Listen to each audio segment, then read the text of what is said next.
episode 2 of the She Said podcast. What we are talking today is the great big aesthetics debate, which is medics versus non-medics. Now, there's so much debate around this one, so much, and it's been going on for years and years and years.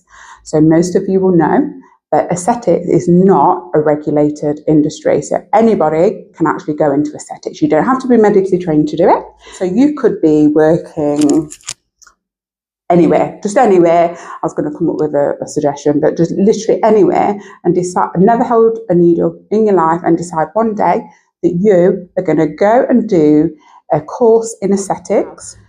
And main points of the debate that constantly crop up is that because it is unregulated, it's a case that if something was to F up, then non-medics, who are people turning to? Who are they reporting to? Who are they being accountable to? And what's the brain block?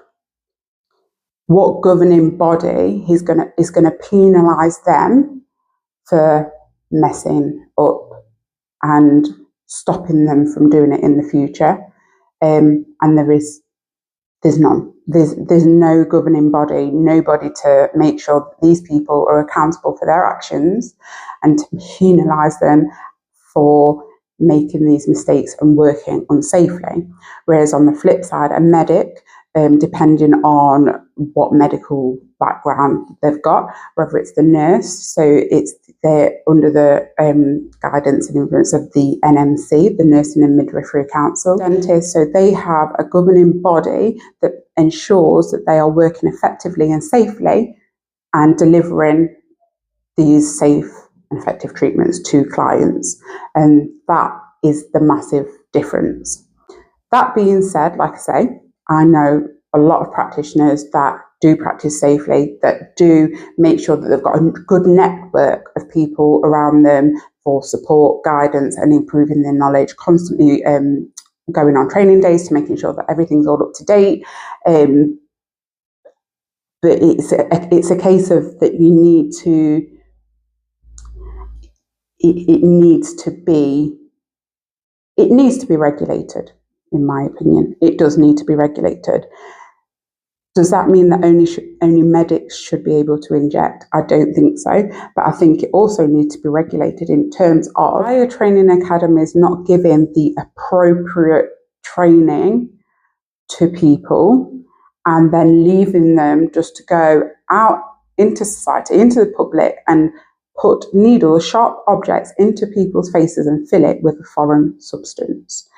It's just not safe. There is also a lot of medics that I'm fully aware of that don't practice safe practice. And I'm saying what I'm saying now. I'm literally to a certain degree on the fence about this, because there's issues within this industry that need addressing appropriately. But I don't think at the same time that non-medics should be wholly held accountable for the training that they receive, spending their hard-earned cash on a training course that's not fit for purpose, that shouldn't be being trained. But then at the same time, they need to take accountability for doing their research on these people and on these training academies that they're choosing.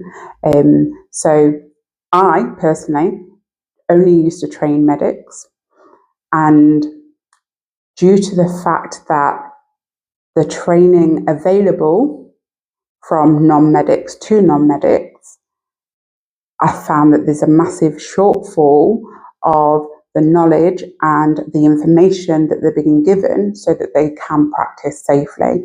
So we've come in at our training at the She Clinic Training Academy and filled that gap to make sure this industry isn't regulated. So people are going to be doing this anyway. So where we come in is that middle point where we're making sure if you are a non-medic that you're meeting the criteria, the exact same criteria as a medic in terms of safety, effectiveness, and building a business in effect. And I really feel like it does fill that gap, and they're getting the right training and the appropriate training so that they can do that and have a good longevity in business and in this industry, because it's not an industry that's kind of tailing off. This industry is getting busier and busier and busier, and as quick as you see people come and start up, anyone with a conscious mind, and if they're not feeling safe, you will see them dwindle off as well. And it's normal with any business. Building a business is hard anyway, but having that knowledge and that experience is absolutely vital to getting you off on a good start to be able to provide these services to your patients slash clients. But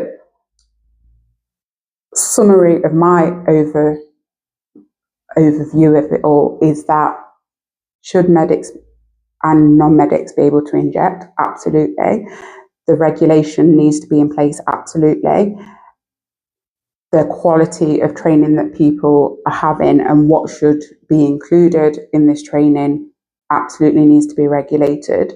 And I think that moving forward, something will come into place, even though it's been going on for years and years and years, something will come into place, but it's just a case of how they're going to do this effectively, making sure that the good non-medics that are working now are still able to work effectively and safely and continue with their business, and that everybody is performing to a standard that is keeping patients absolutely safe, because things can go wrong. Things can absolutely go wrong if they're not done effectively, appropriately, in a crappy rundown environment. Things can absolutely go wrong. So people just need to be mindful of that. What I also want to stress is it's everybody's preference of who they would choose to go to receive these treatments. You have to do your research. I could not stress it enough. You have to do your research, whether that is checking out the before and after pictures, checking out the reviews. Don't feel uncomfortable asking people to see their insurances, to ask them what they would do if a complication was to arise, who you'd need to contact if you wanted to make a complaint. Don't feel uncomfortable about asking these questions to your practitioner, because any good practitioner is going to freely give that to you and let you know what you can do if something did arise and you wanted to take that forward with a governing body, or whether it would be the local council, health and safety. You need to make sure that you are absolutely sure that that is the right person that you're choosing to do your treatments. And that is my verdict. It has changed a little bit over the years, but for the most part, the regulation needs to be brought in place, not necessarily stopping people doing it. Because, and this is another last point that I'm going to make, when I trained to be a nurse, was I taught about how to dissolve dermal filler? No, I wasn't. Was I taught in depth about the anatomy, the nerves in the lips, what to do if a complication was to arise? No, I wasn't taught that in my nursing school. I was taught that doing good quality training to go into the aesthetics field and continuing to build that knowledge throughout time and experience. You wasn't taught that. So there's good and bad on both points. The regulation is where the gap needs to be closed, and to make sure that people are receiving the appropriate punishment for fucking things up. Peace out.